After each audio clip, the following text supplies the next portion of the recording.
مولانا صابر رضا رہبر مصباحی صاحب سے مؤدبانہ التماس کروں گا کہ وہ اپنا مقالہ معاصر غذائی بحران اور خانقاہی روایات پیش کریں۔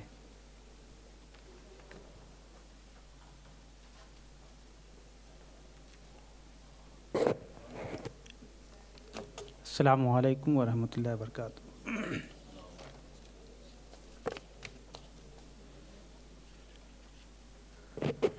میرے مقالے کا عنوان ہے معاصر غذائی بحران اور خانقاہی روایات۔ آج دنیا سنگین قسم کے غذائی بحران سے نبرد آزما ہے۔ جدید ٹیکنالوجی کے دور میں ترقیاتی دعووں کے بعد بھی عالمی سطح پر غذا کی شدید قلت کے سبب بھوک سے ہونے والی اموات کی شرح میں تشویشناک حد تک اضافہ ہوتا جا رہا ہے، اور بھوک عالمی مسائل میں ایک سنگین صورت اختیار کر گئی ہے۔ آج دنیا کی بہت بڑی آبادی کو 2 وقت کی روٹی میسر نہیں۔ جنگ زدہ علاقوں میں یہ صورتحال انتہائی قابل رحم ہے، جہاں لوگ اپنی بھوک مٹانے کے لیے گھاس پھوس اور درختوں کے پتے کھانے پر مجبور ہیں۔ عالم کاری کے اس دور میں بھی انسانی آبادی کے ایک بہت بڑے حصے کا آب و دانہ کے بغیر موت کے منہ میں سما جانا عالمگیریت کے لیے بہت بڑا چیلنج ہے۔ پیٹ کی آگ بجھانے کے لیے متاثرین نہ صرف سنگین جرائم کے ارتکاب پر مجبور ہو رہے ہیں، بلکہ انسانی اسمگلروں کا لقمہ بھی بن رہے ہیں۔ ایک سروے کے مطابق دنیا میں ہر روز 10 لاکھ افراد بھوکے سوتے ہیں۔ دنیا کا ہر چوتھا شخص فاقہ زدہ ہے، جبکہ دنیا میں 3 کروڑ سے زائد بچے بھوک سے متاثر ہیں۔ خوراک کی کمی کی وجہ سے ہر 4 سیکنڈ میں ایک انسان کی موت ہو جاتی ہے۔ 10,000 بچوں سمیت 25,000 انسان روزانہ موت کی ابدی نیند سو رہے ہیں۔ 90 لاکھ سے زیادہ ایسے لوگ ہیں جو ناقص غذا اور غذائی قلت کے سبب مختلف امراض کا شکار ہو کر اپنی جان گنوا بیٹھے ہیں۔ عالمی ادارہ صحت کی رپورٹ کے مطابق ہر برس 100 ملین سے زیادہ بچے پیدائش کے وقت کم وزن ہونے کی وجہ سے دنیا میں قدم رکھنے سے پہلے ہی مر جاتے ہیں۔ دنیا میں 50 لاکھ سے زیادہ مائیں خط غربت سے نیچے زندگی گزار رہی ہیں، اور ان میں سے 30,000 مائیں ہر برس موت سے ہم آگوش ہو جاتی ہیں۔ دنیا کے 1 ارب 20 کروڑ انسان یوم $1 پر گزر بسر کر رہے ہیں۔ عالمی ادارہ اقوام متحدہ کی ایک رپورٹ کے مطابق آج 80 ممالک غذائی بحران سے شدید طور پر دوچار ہیں۔ ان میں افریقی ممالک، شمالی کوریا کے ساتھ جنگ زدہ عرب ممالک شام، عراق، فلسطین، افغانستان اور برما سمیت دیگر عرب ممالک میں خوراک کی صورتحال انتہائی سنگین ہے۔ اگر ہم اپنے ملک ہندوستان کی بات کریں تو انڈین چلڈرن ہیلتھ اکیڈمی کی رپورٹ کے مطابق یہاں غذا کی کمی، ناقص غذا اور خون کی کمی کے سبب روزانہ 4600 بچوں کی موت ہوتی ہے، یعنی اوسطاً فی منٹ 3 بچے زندگی کی جنگ ہار جاتے ہیں۔ اکیڈمی کے صدر ڈاکٹر CP بنسل کے مطابق 50% اموات کی وجہ نقص تغذیہ، جبکہ 70% اموات کا سبب انمونیا یعنی خون کی کمی ہے۔ رپورٹ کے مطابق حکومت ہند بچوں کی صحت کے منصوبوں پر جتنی رقم خرچ کرتی ہے، اگر اسے غریبوں میں تقسیم کر دیا جائے تو اس سے نہ صرف ملک سے غریبی ختم ہو جائے گی، بلکہ غذا کی کمی اور نقص تغذیہ کے سبب ہونے والی اموات کا سلسلہ بھی ٹھہر جائے گا۔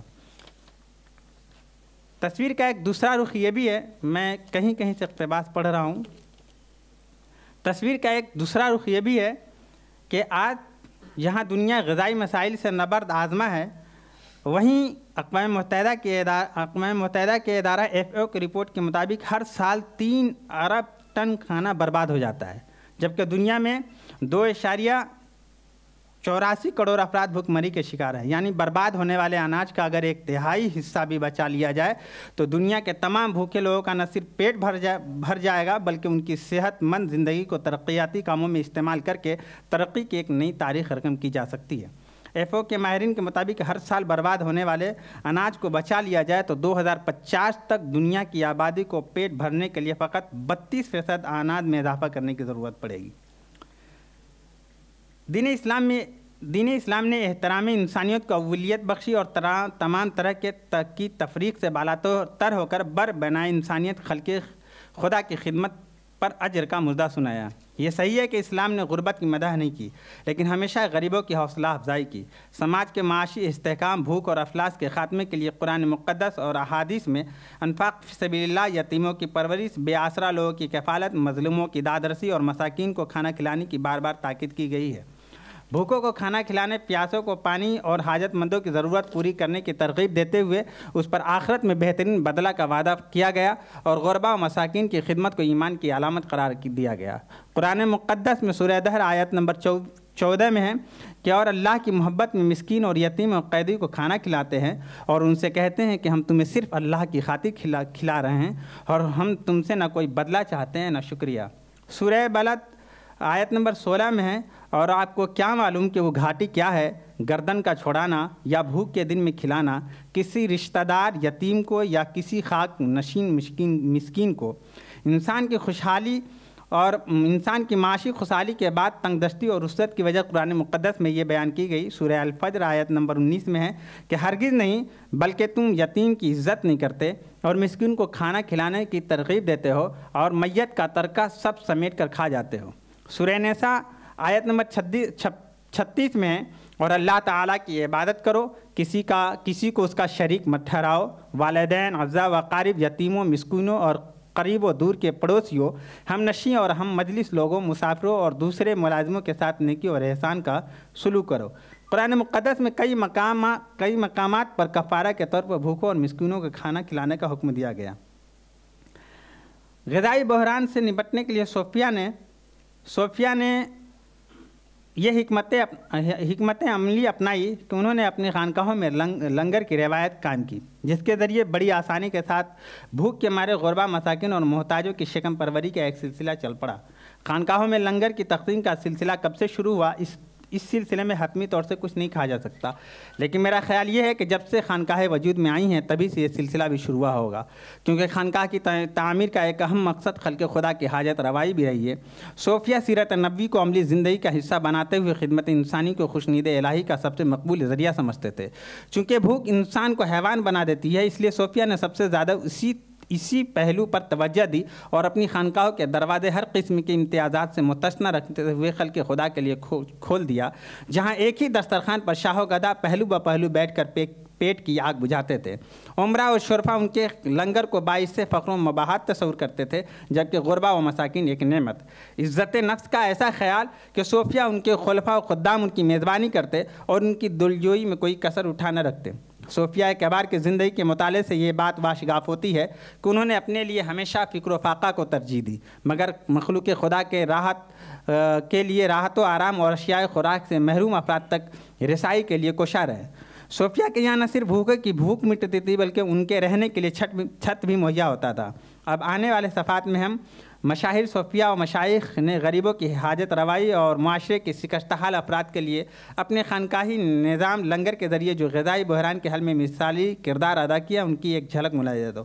میں نے یہاں پہ لگ بھگ 2 درجن سے زیادہ صوفیاء کرام کے حالات ہم نے قلم بند کیے ہیں، جو انہوں نے غذائی بحران پر قابو پانے کے لیے جو اقدامات کیے تھے، اس کا اگر ہم اسے بیان کریں تو بہت زیادہ وقت ہو جائے گا۔ ہم چاہتے ہیں کہ اختتامیہ ہم آپ کے سامنے بیان کر دیں۔ یہ چھپا ہوا ہے، آپ وہ پورا پڑھ سکتے ہیں۔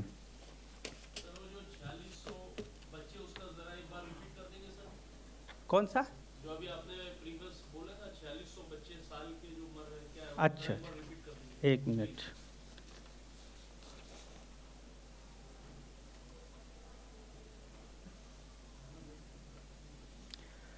یہ ہے انڈین چلڈرن ہیلتھ اکیڈمی کی رپورٹ ہے، اس کی ایک سروے ہے۔ ایک سروے کے مطابق یہاں غذا کی کمی، نقد تغذیہ اور خون کی کمی کے باعث روزانہ 4600 بچوں کی موت ہوتی ہے، یعنی فی سیکنڈ 3 بچے زندگی کی جنگ ہار جاتے ہیں۔ اس ادارے کے جو صدر ہیں پریزیڈنٹ ڈاکٹر سی پی بنسل، ان کا تبصرہ اس پہ آیا، انہوں نے کہا کہ 50% اموات یعنی مرنے کی وجہ جو ہے وہ خراب کھانا، نقد تغذیہ اور غذا کی کمی ہے، جبکہ 70% بچے جو مرتے ہیں وہ اس وجہ سے مر جاتے ہیں کہ ان کے اندر خون کی کمی ہوتی ہے۔ ٹھیک ہے، اور کچھ؟ صوفیاء کرام نے خوشحال سماج کی تشکیل اور خوراک کی کمی کے مسئلے سے نجات کے لیے جو خدمات انجام دی ہیں انہیں شمار میں نہیں لایا جا سکتا۔ یہ جو چند مثالیں مقالے میں ہیں۔ جو بھوک سے بدحال معاشرے کے لیے ان کی خدمات کی ترجمانی کرتی ہیں۔ ان کی تفصیل ایک دفتر کا طالب ہے۔ صوفیہ کی تاریخ کے مطالعے سے یہ واضح ہو جاتا ہے کہ انہوں نے خود اپنی زندگی فقر و فاقہ اور اسرت میں بسر کی، روکھا سوکھا اور آدھے پیٹ کھایا، لیکن خلق خدا کی ضرورتوں کا حد درجہ پاس و لحاظ رکھا، خوراک سے محروم افراد تک غذا کی رسائی کے لیے لنگر کا سلسلہ جاری کیا، سماج سے غربت کو ختم کرنے اور معاشرے کے معاشی استحکام کے لیے سلاطین، عمرا اور روسا کی جانب سے آنے والے تمام فتوحات نذرانے کو غربا، مساکین اور محتاجوں میں تقسیم فرما دیتے تھے۔ آج بھی ملک و بیرونی ملک میں خانقاہوں میں لنگر کا روزانہ، ہفتہ وار، ماہانہ اور خاص مواقع پر اہتمام ہوتا ہے، اور وہاں کے سجادگان اسی شان بے نیازی کا مظاہرہ کرتے ہیں اور ایک ہی دسترخوان پر بیٹھ کر عمرہ، غربا اور محتاجوں کی جماعت شکم سیر ہوتی ہے۔ چھت سے محروم افراد کے لیے صوفیہ کی خانقاہ آشیانہ کا متبادل ہوتی، مریضوں کے لیے اسپتال، بھوکوں کے لیے خوراک کی آماج گاہ اور تعلیم سے محروم لوگوں کے لیے مفت تعلیم حاصل کرنے کا ایک مرکز تھی۔ صوفیہ کی خانقاہوں میں نہ صرف مفت کھانے کا اہتمام تھا، بلکہ وہاں تعلیم و تربیت کا بھی خوب اہتمام ہوتا تھا۔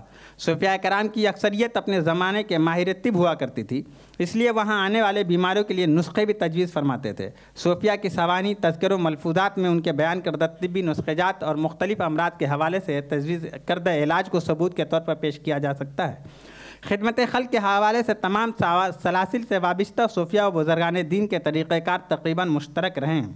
وہ مہمان نوازی، بھوکوں کو کھانا کھلانے اور غربا و مساکین میں اشیاء ضرورت، خاص طور پر خوراک کی تقسیم کو قرب خداوندی کا اہم ذریعہ تصور کرتے تھے، اور غذائی قلت سے نجات کے لیے کم کھانے اور بھوکوں کو کھلانے، ذخیرہ اندوزی سے بچنے کی تلقین کرتے، کیونکہ بسیار خودی یا پیٹ بھر کر کھانے سے احتراز اور ضرورت مندوں میں خوراک کے دستیاب ذخائر کی منصفانہ تقسیم پر مبنی اس حکمت عملی سے مصطفی معاشرے میں غذائی قلت، ذخیرہ اندوزی اور ناجائز منافع خوری پر قابو پانے، تحفظ خوراک، امراض شکم اور اس سے جنم لینے والی پیچیدگیوں کے تدارک اور مناسب مقدار میں خوراک تک ہر فرد کی آسان رسائی جیسے اہم فوائد حاصل ہوتے ہیں۔ اس طرح معاشرہ داخلی بدامنی و بے چینی کا شکار ہونے کی بجائے سماجی استحکام کی جانب گامزن رہتا ہے۔ یہ صوفیہ کرام کی پاکیزہ تعلیمات کی ہی دین ہے کہ آج بھی دنیا میں سالوں بھر میلاد کی محفلیں، بزرگان دین کے آراس اور 11ویں شریف، ختم قرآن اور دیگر مواقع پر تبرکات کے طور پر لاکھوں روپے کی مٹھائیاں، کھانا، کپڑے، سبیل اور دیگر اشیاء ضرورت غربا، مساکین اور محتاجوں میں تقسیم کی جاتی ہے۔ آج قومی و بین الاقوامی سطح پر بھوک جیسی مصیبت کے لیے اربوں خربوں کی لاگت سے مختلف منصوبے چلائے جا رہے ہیں، پھر بھی بھوک سے ہونے والی اموات اور غربت کی شرح میں کوئی کمی نہیں آ پا رہی ہے۔ جنگ زدہ علاقوں میں لوگ نان و شبینہ کو ترس رہے ہیں اور چھوٹے چھوٹے بچے گلی کوچوں میں پیٹ کی آگ سرد کرنے کے لیے کوڑا چنتے نظر آتے ہیں۔ گندگی کے انبار سے چن چن کر سڑے گلے کھانا کھاتے ہوئے افراد بھی ہمیں نظر آ جاتے ہیں۔ یہ منصوبے کیوں کر کامیابی سے ہمکنار نہیں ہو پا رہے ہیں، اس کے اسباب پر تفصیل سے بحث کرنے کی بجائے صرف یہ کہنا کافی ہوگا کہ صوفیہ نے جو انسانیت کا عظیم کارنامہ انجام دیا، اس کی بنیاد خلوص و للہیت پر تھی، اور آج یہ چیزیں نادارد ہے۔ اگر حکومت ان اہمیت کے حامل منصوبوں کے لیے صوفیہ کی خانقاہوں کو منتخب کرے تو کچھ عجب نہیں کہ غذائی قلت سمیت متعدد مسائل سے جلد نجات مل جائے۔ آج پھر بھوک سے دم توڑتے بچوں، بوڑھوں، جوانوں، محتاجوں، یتیموں، بیواؤں اور مساکین کی نظریں وہ خانقاہیں ڈھونڈ رہی ہیں جو ان کے لیے جائے پناہ تھیں۔